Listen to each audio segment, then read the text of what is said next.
这或许是赵本山一生中最高光的时刻。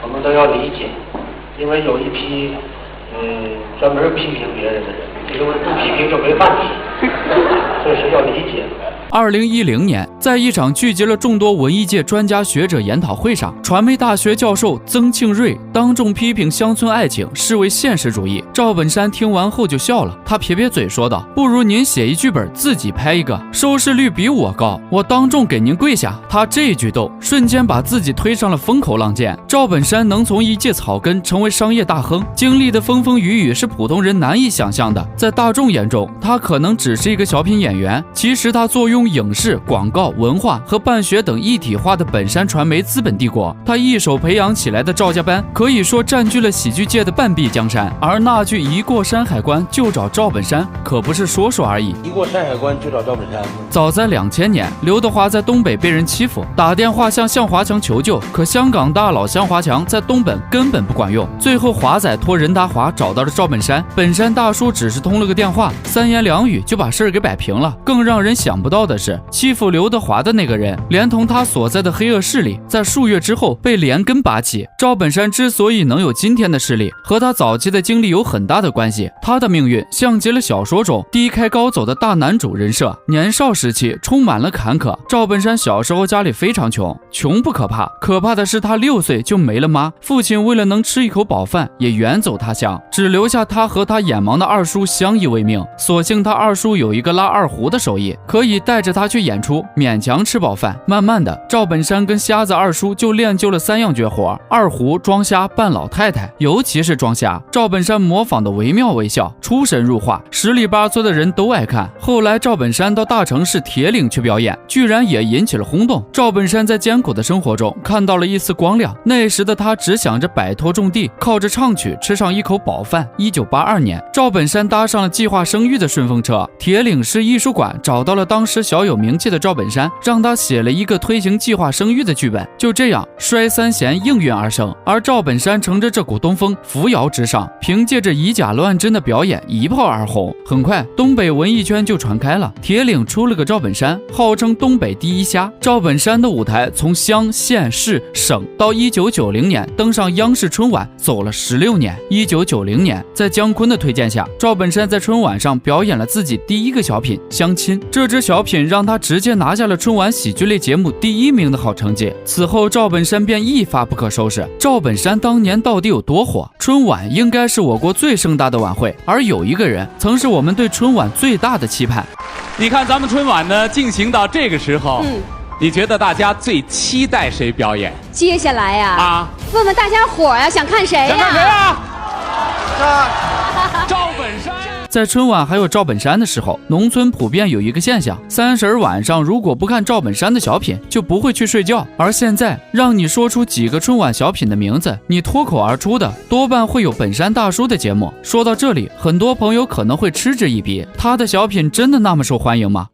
接下来，我们就梳理回忆一下他的那些经典之作。1990年，赵本山第一次登上春晚舞台，凭借小品《相亲》在春晚留下了浓墨重彩的一笔，他的人生也从此扶摇直上。之后，赵本山在春晚战斗了21年，开启了流水的春晚、铁打的赵本山时代。他小品受欢迎的一个主要原因就是接地气儿，看似荒诞不经的喜剧外衣下，裹挟着极为浓厚的悲剧内核。就像1995年的小品《牛大叔提干》，幽默辛辣地讥讽了大吃大喝铺张浪费的腐败现象，真正做到了在开怀大笑之余又针砭时弊。大叔，你看，白让你跑一趟是吧？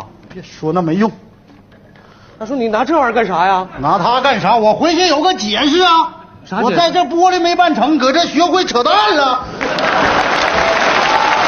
1997年，赵本山将说唱舞3维立体的艺术形式放在小品《红高粱模特队》中，开启了反讽模式，用称赞取代批评。用现在的话说，一开口就知道是老阴阳人。你看过真正的服装表演吗？电视常看。什么样啊？不就头上包个绸子，露个肩膀头子，一身玻璃球子，走道还直晃胯胯轴子。你穿这些，能劳动吗？范师傅，我觉得你们那个服装是穿上给别人看的，我们的服装表示的是冲到劳动第一线的。你为什么总扯到劳动上去？范老师，你怎么真不热爱劳动呢？劳动和美是两码事。范老师，我觉得劳动者是最美的人。没有普天下的劳动者的辛勤劳动，吃啥？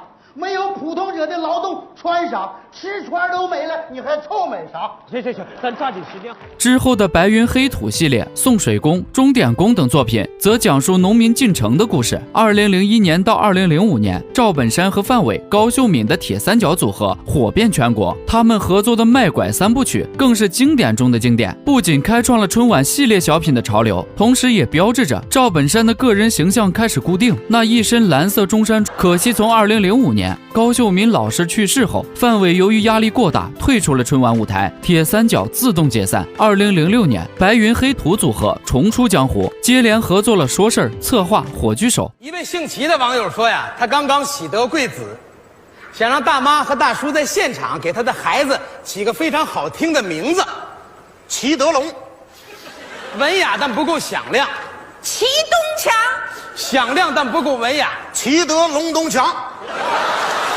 2008年，宋丹丹演完火炬手后，一到后台就崩溃痛哭，由于压力太大了，她也在这一年退出了春晚。2009年，赵本山带着徒弟小沈阳和鸭蛋上了春晚，小沈阳凭借一曲《山丹丹开花红艳艳》成为了全场最佳。此后，赵本山在春晚带徒弟渐渐形成传统，宋小宝、王小利等赵家班成员开始为全国人民所熟知。赵本山也渐渐边缘化自己，将越来越多的戏份和包袱留给徒弟们。2011年，小品《同桌的你》是赵本山在春晚舞台最后一个作品。此后因为压力过大、体力不支等种种原因，赵本山再也没上过春晚。虽然他不在江湖，但他的江湖地位却没有改变。别看本山大叔在荧幕上总是一副憨厚朴实的农民工形象，但在现实生活中，他却是娱乐圈第一个拥有私人飞机的艺人，还坐拥一个庞大的商业帝国。他是喜剧天才，更是经营奇才。早在1993年4登春晚后，赵本山就利用自己的明星效应，开了他人生中的第一家公司——沈阳本山艺术开发总公司。虽然叫艺术开发，但是在经营范围一栏，我们不难看出，除了和影视艺术广告相关的产业外，还涉及了钢材、木材、煤炭、燃料的运营与运输，也就是我们俗称的煤老板。靠着明星效应和当时政策红利，赵本山很快就赚到了人生的第一桶金，为他之后走艺术产业化道路奠定了基础。2001年，刚从春晚回到老家的赵本山受邀看了一场二人转，在阔别自己老本行近10年后，台上的演出逗得赵本山哈哈大笑。当天晚上，赵本山就萌生了一个大胆的想法：艺术产业化。首先，他通过举办本山杯二人转大奖赛，将东北3省的优秀演员招入自己的剧团，然后将剧团和剧场的运营结合起来，打造统一品牌刘老根大舞台，最后让自家演员去演自家电视剧。就这样，一个商业帝国本山传媒集团开始慢慢崛起。2002年，电视剧刘老根在央视1套播出，收视率高达9.7%，甚至在东北几乎所有的地方电视台都在滚动播放刘老根。2003年，本山传媒成立，以刘老根大舞台为基础，赵本山疯狂扩张，而让他扩张最快的，也是最行之有效的方法，就是收徒弟。他在各个地区收罗二人转的人才，通过举办各种二人转比赛，还和辽宁大学合作开办了本山艺术学院，源源不断的为自己的商业帝国输血。而赵本山也凭一己之力捧红了一众徒弟。除此之外，他甚至让二人转在那个年代红遍全国，很多二人转演员都对他感激涕零。2009年，刘老根大舞台北京剧场开业，张艺谋、成龙、冯小刚等一众大咖前来道贺。刘老根大舞台的成功，也揭示了赵本山的成功。而过了山海关就找赵本山这句话也随之出现。一过山海关就找赵本山吗？那时赵本山的影响力有多大呢？这点想必冯小刚深有体会。有一次，冯小刚在为赵本山颁奖时，把颁奖词“你是绽放在黑土地上的奇葩”说成了“你是绽放在黑社会上的奇葩”，直接被赵本山扇了一巴掌。除此之外，最引人注目的是他豪掷2亿买的私人飞机，取名为本山号。2019年，本山传媒有限公司旗下拥有11家全资子公司，各类资产总值高达300亿元。除了给自己花钱，赵本山对身边的朋友也很大方，近些年他做慈善捐款的钱没有1亿，也有几千万。汶川和玉树地震时，他一共捐了400万。2012年出资近1000万向弱势群体捐赠流动眼科医院。2014年，本山集团向亲爱工程捐赠善款2000万元。2015年给西藏地震灾区捐款700万。武汉疫情那年，他第一时间捐款1000万。除此之外，他个人还出资1000多万，捐建了多所本山学校。不过近些年，随着赵本山一系列的负面新闻和报道刷屏，他在观众心中的口碑直线下跌。赵本山也是聪明人，一看形势不对，立马端正态度。之后他私人飞机上的本山号3个字没了，本山艺术学院改名为辽宁艺术学院，声名显赫的本山传媒也更名为辽宁民间艺术团。如今的赵大爷算是退隐江湖了，毕竟属于他的那个时代已经过去。